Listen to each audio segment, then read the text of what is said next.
Black girl refused to take off her coat. Teacher was shocked by what she saw. The red coat shouldn't have been there, not in that heat.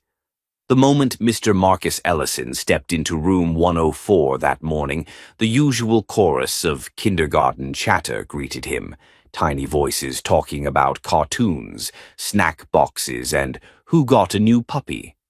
But what cut through the warmth of spring sunlight pouring through the windows was the sight of a little girl standing stiffly near the cubbies, zipped up to her chin in a worn, faded red coat.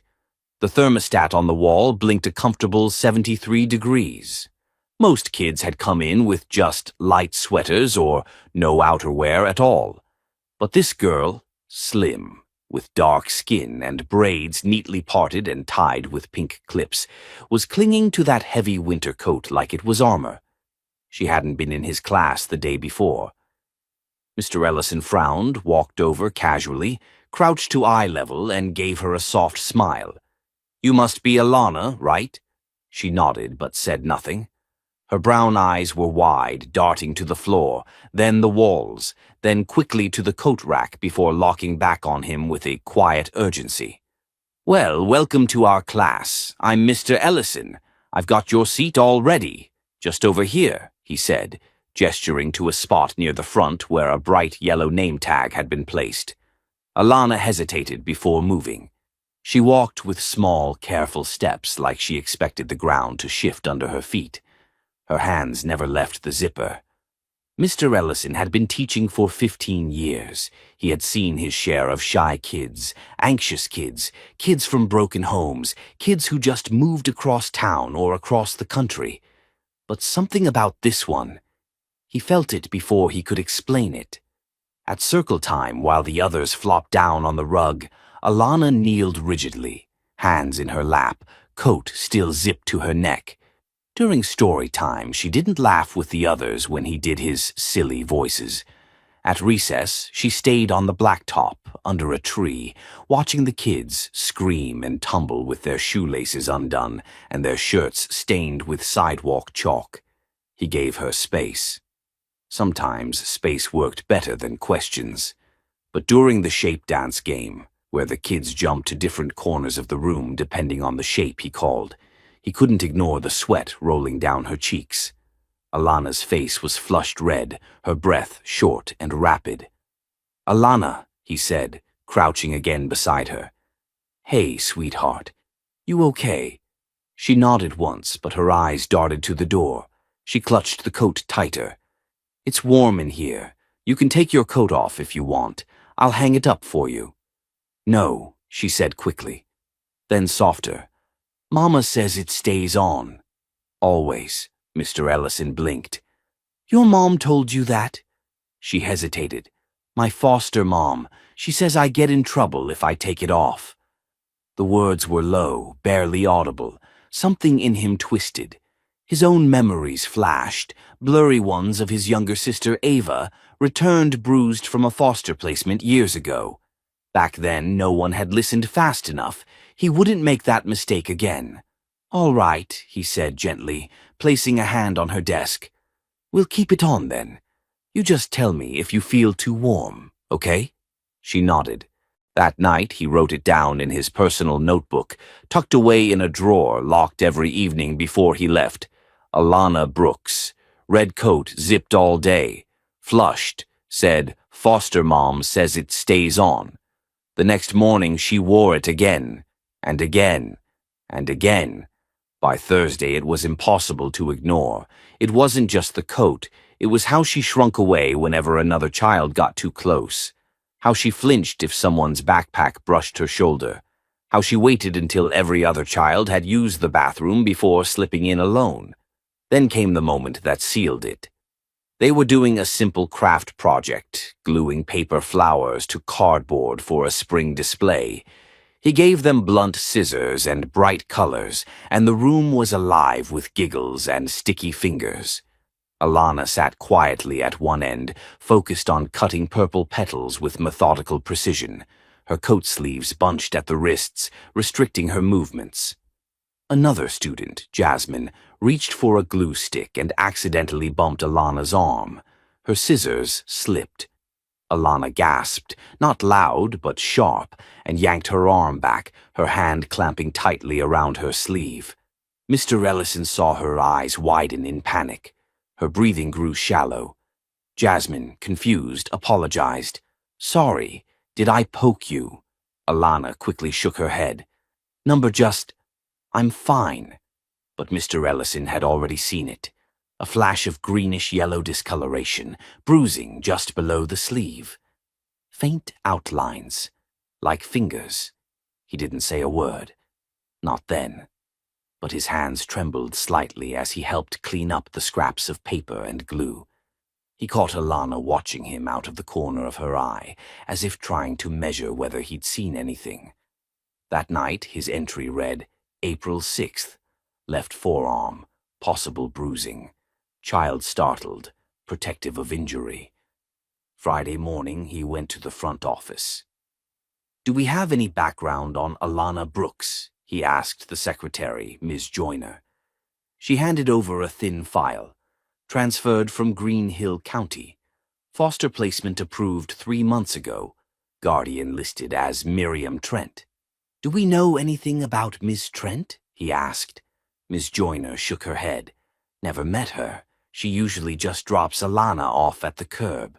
He opened the folder again. "No medical notes. Just standard immunizations. No alerts." Back in the classroom, Mr. Ellison watched Alana out of the corner of his eye. She didn't notice him. She was watching the other kids again. Not with envy. Not even with curiosity. Just distance. Like she wasn't supposed to belong. After lunch, he brought in a guest reader, a local librarian named Mr. Terry, a warm, bearded man who always did exaggerated voices for the kids. Everyone laughed during the Gruffalo, even the normally quiet ones. Except Alana. When Mr. Terry reached the part about the terrible tusks and terrible claws, a few kids shrieked in delight. Alana's shoulders stiffened, her hands gripped the desk. She didn't blink. Afterward, she asked to go to the bathroom. Mr. Ellison followed her with his eyes the whole way down the hall. Something was very wrong. That evening, he sat in his car long after the parking lot emptied, staring at the notes he'd collected across the week. There wasn't hard proof, nothing concrete, but everything in his gut screamed that this was no mere behavioral quirk, no comfort habit. Alana's coat wasn't about warmth. It was about hiding something, and Mr. Ellison knew he had to find out what. By the second week, the red coat was no longer just odd. It was haunting. Mr. Ellison couldn't shake the image of the bruises he'd glimpsed. He had seen enough training slides to recognize the pattern, faded ovals, distinct, clustered like fingerprints. But without Alana speaking up, and without solid evidence, it was all too easy for a system to look the other way. Still, he kept watching. During Monday's morning circle, Alana sat silently again, coat zipped up as always. The room was filled with laughter as kids shared what they did over the weekend. One built a blanket fort, another visited a dinosaur museum. Jasmine said her dog ate a crayon, but when it was Alana's turn, she just shrugged. "I don't know.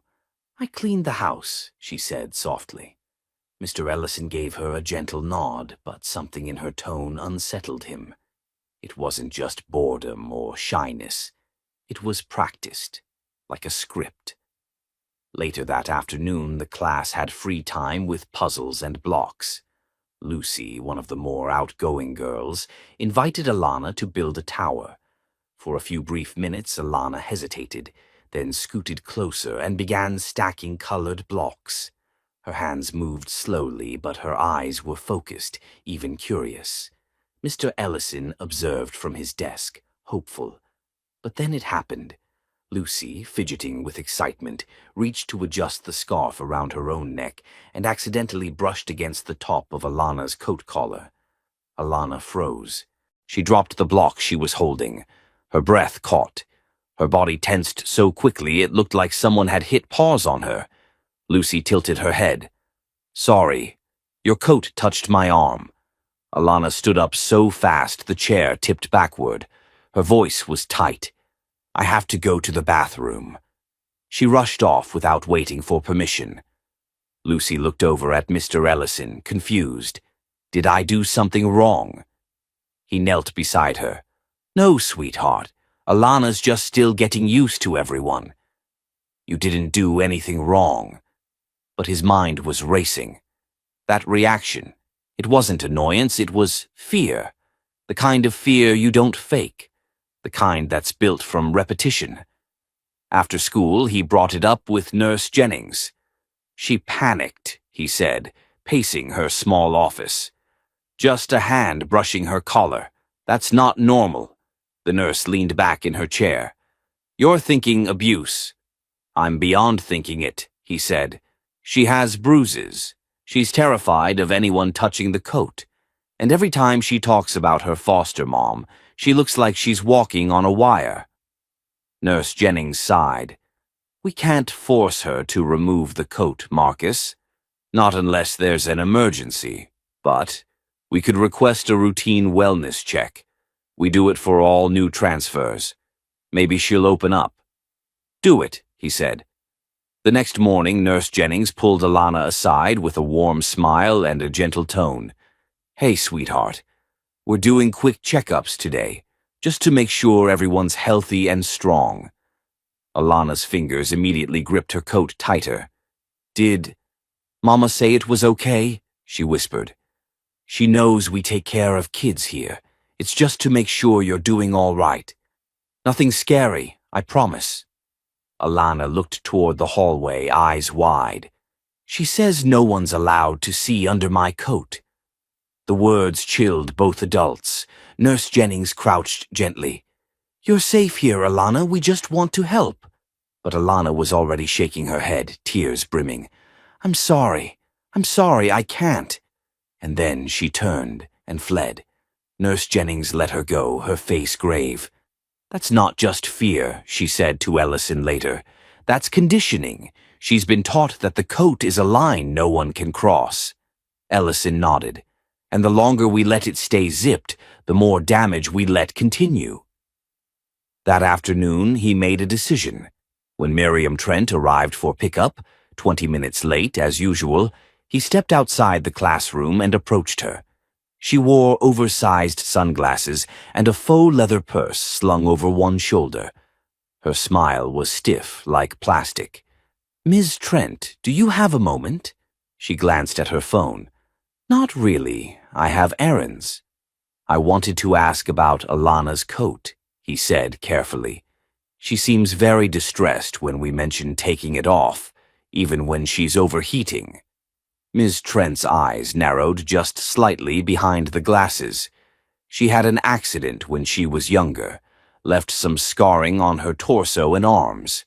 "She's self-conscious." Mr. Ellison nodded slowly. "Of course, but if it's a medical issue, we'd need documentation to ensure we're providing the right support." Her tone turned cold. "There is no need to involve anyone. She's fine. She just needs time." He tried again. "I'm only asking because it's affecting her learning, and frankly, I'm concerned." Ms. Trent leaned in, voice dropping. "She's my foster child, Mr. Ellison. I am legally responsible for her. I suggest you not overstep your role." Her smile returned, but now it was tighter, meaner. "If you keep pressing, I'll have no choice but to report you for harassment." Alana stood behind her, silent as always. Her eyes never left the ground. Mr. Ellison clenched his jaw. "If there's nothing to hide, Miss Trent, you shouldn't be afraid of us making sure she's okay." "She is fine," Miss Trent snapped, grabbing Alana's wrist. "Come on." She pulled the girl away down the hallway, the echo of her boots sharp and angry. Mr. Ellison stood frozen for a moment. The building was quiet. Too quiet. Back in his classroom, he sat down and opened his notebook. He added the newest entry. April 10th. Nurse wellness check refused. Child distressed. Guardian defensive. Warning issued. He knew now this wasn't about suspicion anymore. Something was happening behind that coat, and someone was making sure it stayed hidden. By Tuesday, Mr. Ellison had stopped pretending this was going to resolve quietly. He watched Alana shuffle into the classroom just after the bell, her red coat zipped so tightly the collar brushed her chin. The heat had climbed to the low 80s, and most of the kids were peeling off their hoodies and light jackets. One even fanned herself dramatically with a construction paper fan. But Alana didn't so much as tug at her zipper. When he greeted her with his usual gentle smile, she gave a polite nod but kept her eyes on the floor. The spark most 5-year-olds carried, the instinct to giggle, to misbehave, to ask about dinosaurs or why clouds look like cotton, still hadn't surfaced in her. She existed in his classroom like a shadow, present but never fully there. He could feel her shrinking smaller every day. That morning during snack time, he knelt beside her desk. "Hey, Alana," he said, voice low so the others wouldn't overhear. "You haven't touched your juice or crackers." She glanced at her tray, then quickly shook her head. "I'm not hungry." He noticed the way her hands were clenched on her lap, just under the desk, hidden, shielded. "You sure?" he asked. "You didn't eat much breakfast either." "She says food's a privilege," Alana mumbled, then immediately froze as if she'd said something dangerous. Mr. Ellison's heart dropped. "Who says that?" he asked, already knowing. But she clammed up. Her mouth tightened, her hands tightening too. "Mama says, if I'm good, I get dinner. But if I mess up, no food. That's fair." His hands went cold. "Alana," he said carefully, "that's not how it's supposed to work. Kids need food every day, no matter what." She blinked at him, confused, almost like she'd never heard that before. He didn't push further. He stood up and walked to the back of the room, then straight to the main office. He requested a meeting with the school counselor, Mrs. Evelyn Rayner, and Nurse Jennings again. "She's being food restricted," he said bluntly once the office door shut. "She just told me. I asked about her snack and she said her foster mother says dinner is earned behavior." Mrs. Rayner frowned. "That is absolutely a form of abuse, psychological and physical." "She's afraid of saying anything," he said. "She's been coached. Every time she lets something slip, she immediately shuts down." Nurse Jennings nodded. "The coat is part of it. It's not just a shield. It's a muzzle." Mrs. Rayner exhaled. "I'm making a formal report. We'll escalate to CPS again." But Mr. Ellison didn't feel satisfied. Reports could vanish into the system. CPS already visited once and left empty-handed. He knew too well how loopholes swallowed red flags. He returned to class and watched Alana, her knees bouncing nervously under the desk. Every few minutes she would glance at the door, almost like she was afraid someone was going to walk in and take her away. After school, Mr. Ellison stayed late.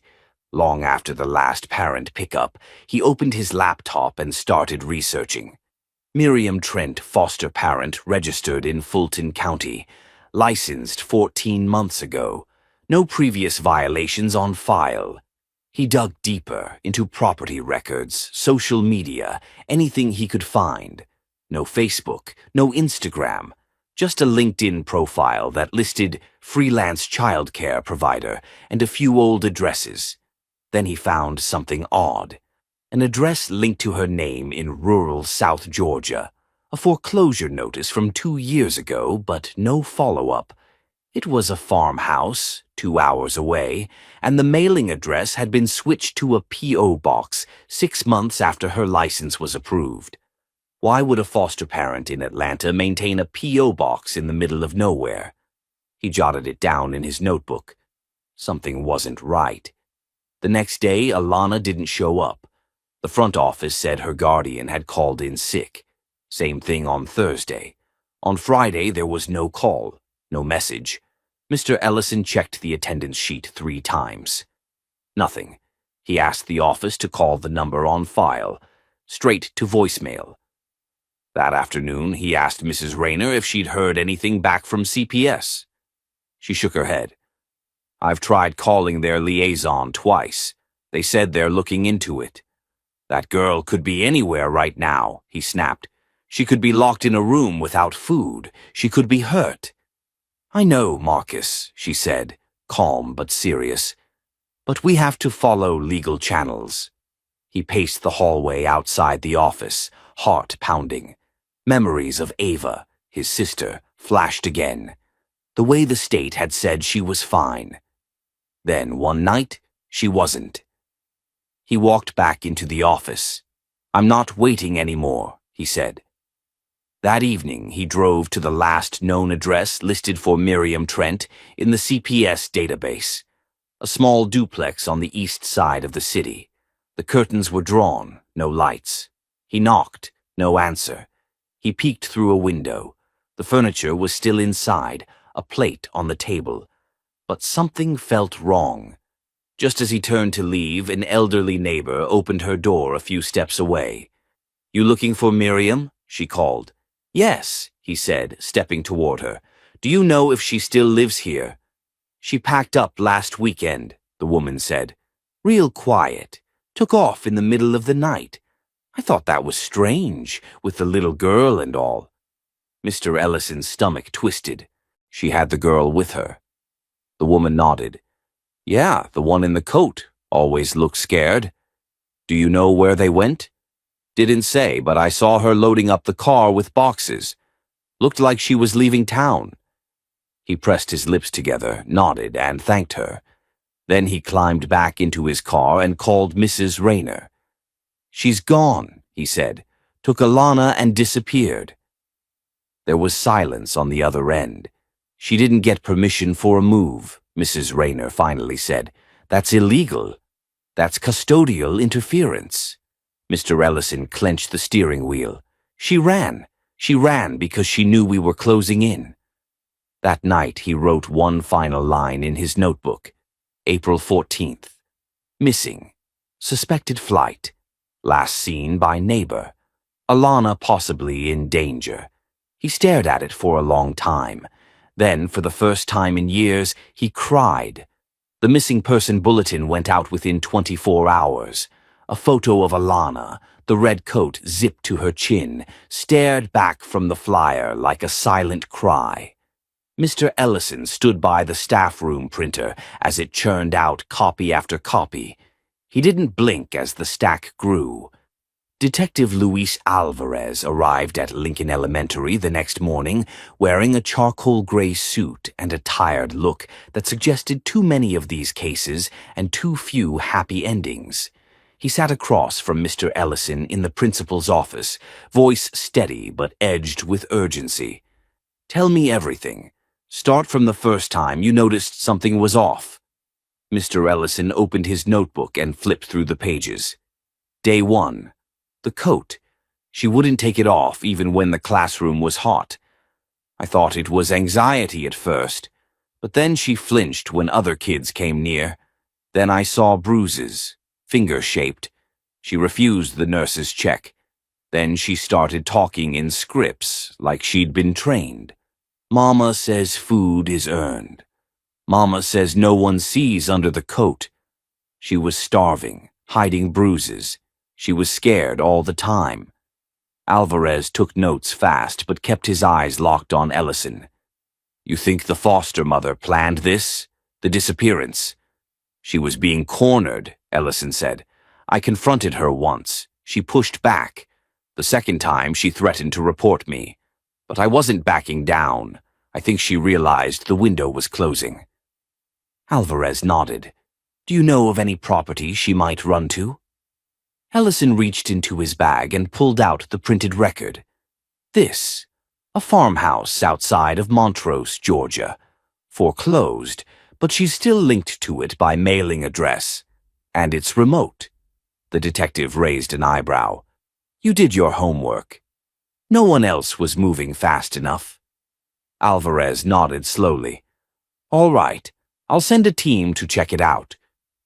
2 days passed with no contact. Alana was still gone. CPS admitted they had dropped the ball. The foster agency scrambled to find out why Miriam Trent had been approved in the first place. Meanwhile, Mr. Ellison barely slept. Every time he closed his eyes, he saw Alana's eyes, wide and silent, begging him to do something. Then came the gas station footage.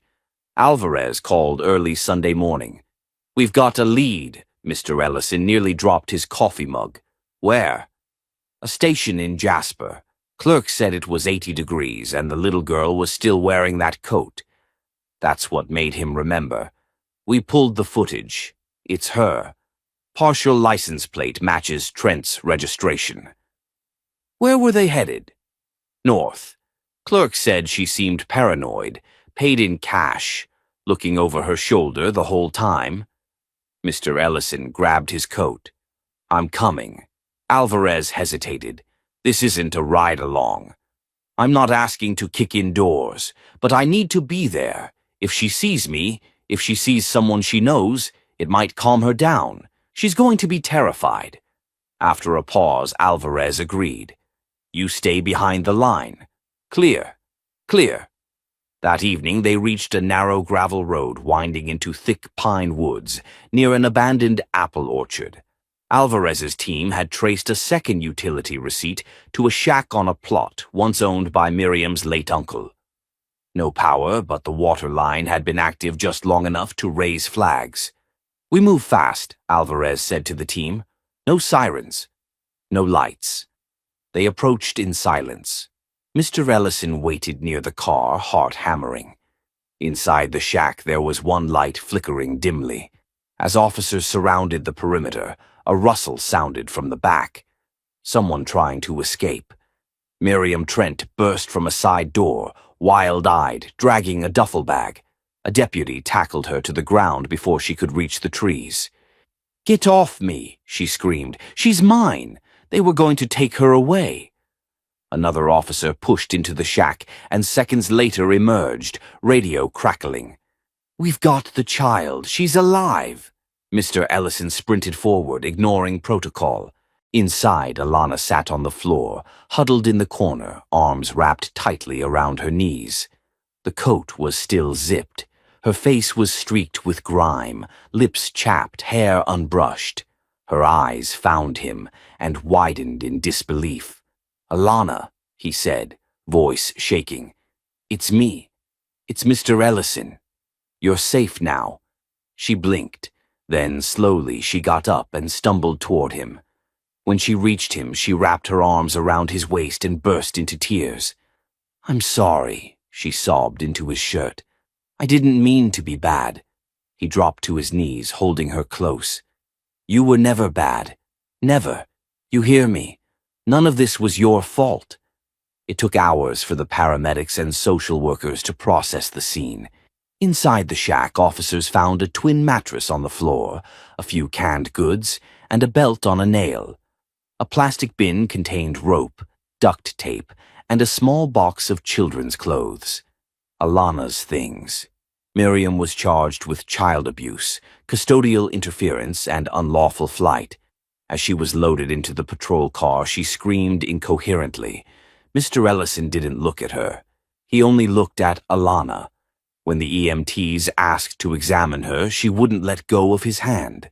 "She can stay with me," she whispered. "For now," he said gently. "We'll figure everything out." In the ambulance, she finally allowed the coat to be unzipped. Her arms were bruised from wrist to elbow. A faint scar curved along her rib cage. One wrist showed signs of strain, possibly a hairline fracture. The medics worked carefully, but Alana only winced once. The red coat, removed and folded at last, sat silently in a corner seat. That night, as she slept in a hospital bed, IV line in her arm, and Mr. Ellison in the chair beside her, he made a promise. No more zipped coats, no more silences. She was going to be heard, and never, ever ignored again. The hospital smelled like antiseptic and plastic, but for the first time in weeks, Mr. Ellison could breathe. Alana lay curled on the bed beside him, her small frame swallowed in a set of oversized hospital pajamas. The red coat had been taken away for evidence, and without it, she looked smaller, but also, somehow, lighter. Her breathing had evened out, and her fists, so often clenched, now rested loosely on the sheets. He watched her as nurses came and went, checking vitals, whispering with careful voices. None of them asked her too many questions. That would come later. For now, the goal was simple: safety. Mr. Ellison didn't sleep. He couldn't. Detective Alvarez returned the next morning with updates. Miriam Trent had been arraigned and denied bail. The DA was building a strong case, multiple charges including child endangerment, kidnapping, physical abuse, and obstruction. Photos of the bruises, the belt, the food deprivation, the flight. It was all there, undeniable. "She's going away for a long time," Alvarez said. Mr. Ellison nodded, but he didn't feel victorious. "How did this happen?" he asked. "How did she even get certified to foster?" Alvarez exhaled. Clean background check. No prior complaints. She presented as a strict but structured caregiver. They didn't dig deeper. She fooled everyone. "Not you," Alvarez said. "You saw it." Mr. Ellison shook his head. "Not soon enough." That same day, CPS placed Alana in a specialized short-term foster home, one built for children recovering from severe trauma. She would have therapy sessions, round-the-clock monitoring, and a small classroom on site. It was a good place, a careful place. Still, when they told Alana she'd be moving, her eyes immediately found Mr. Ellison's. "Do I have to go alone?" He knelt beside her. "It's a safe home, Alana. They'll help you feel better. I'll visit as much as I can. I promise." She paused, her voice a cracked whisper. "Will you still be my teacher?" He hesitated. The district had already started a review. Technically, she was no longer a student in his class. His involvement had gone beyond protocol. Boundaries were a thing they took seriously, but none of that mattered in this moment. "I'll always be your Mr. Ellison," he said. She nodded, and for the first time, he saw the hint of a real smile. The days passed in slow rebuilds. He visited her every afternoon after school, sometimes reading her picture books, other times sitting beside her silently while she colored. She didn't speak much, but slowly she began letting him into the truth of her world. "She made me wear the coat," Alana told him one afternoon, while tracing a blue crayon around a sun. "Said it would hide the ugly, that if anyone saw, they'd know I was bad." "You're not bad," he said. "You're brave. You're strong." She said, if I told anyone, she'd burn the coat with me in it. His blood turned to ice. He said nothing, just reached out and gently touched her shoulder. She flinched at first, then leaned into it. Later that week, he spoke with Mrs. Rayner, Nurse Jennings, and Principal Harmon. "She needs more than therapy," he said. "She needs stability, someone who knows her." They listened, but the district was wary. His relationship with Alana had gone beyond teacher-student. There were policies, rules, legal hurdles. "You could apply to foster," Mrs. Rayner said cautiously. "It would be a process. Home inspections, training, clearances. She'd have to be reassigned out of your school permanently. But, yes, it's possible." He didn't hesitate. "I want to do it." In the weeks that followed, Mr. Ellison attended late-night classes, filled out background checks, gave references, opened his apartment to caseworkers. He prepared a bedroom, sunflower yellow walls, a bookshelf filled with stories about adventure and kindness, a comforter patterned with clouds. When Alana came for her first supervised visit, she walked slowly through the door, turning her head side to side like she wasn't sure if it was real. "This is mine?" He nodded. She touched the edge of the blanket. There's no locks. Only on the front door, to keep the bad out. She looked at him for a long time, then said, I think I could sleep here. A week later, the final court hearing was scheduled. Mr. Ellison sat in a suit outside the juvenile courthouse, nerves knotted in his stomach. Alana arrived with her caseworker wearing jeans, sneakers, and a long-sleeve shirt. No coat. She waved when she saw him. Inside, the judge reviewed the file. The caseworker vouched for Mr. Ellison. So did Nurse Jennings, Mrs. Rayner. Even Principal Harmon submitted a letter of support. The judge turned to Alana. Do you want to live with Mr. Ellison? Alana didn't look at the judge. She looked at him. He found me when no one else was looking, she said quietly. He didn't stop even when I tried to hide. He makes me feel like I'm not a secret anymore. The courtroom was silent for a long moment. Then the judge nodded and signed the order. Mr. Ellison didn't cry until they got back to the car. Alana sat in the passenger seat, looking out the window. After a moment, she turned to him. Can I call you something else now? He looked at her. Like what? She bit her lip. Dad. He nodded, unable to speak. That night, in her new room, she placed a small drawing on the shelf. 2 stick figures held hands under a bright sun. One wore a red coat.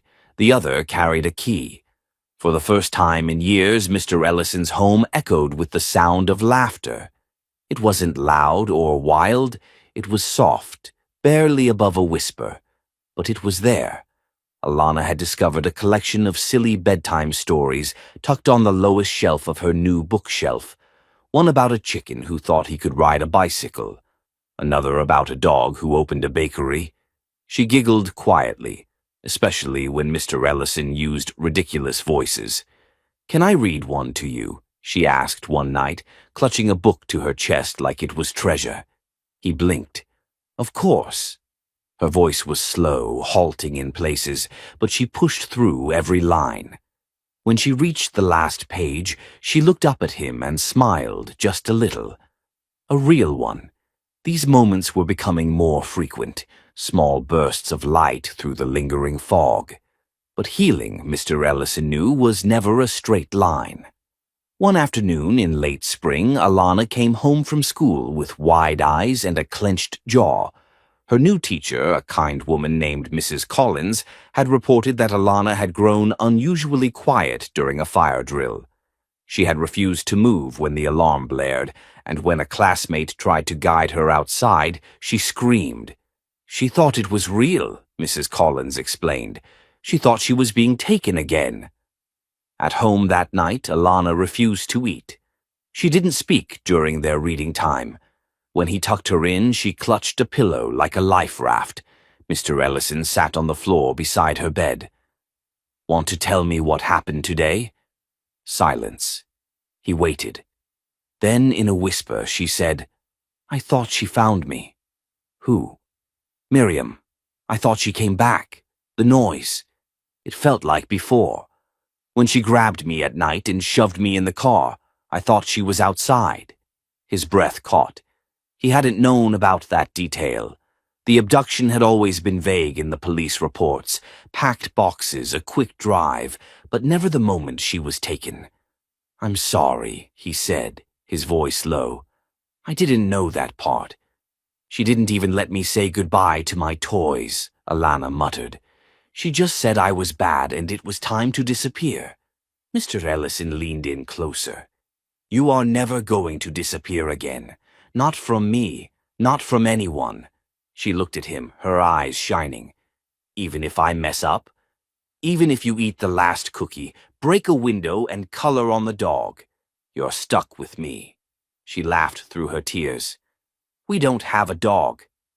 Then we'd need one just so you could draw on it. The tension cracked and she nodded, curling deeper under the blanket.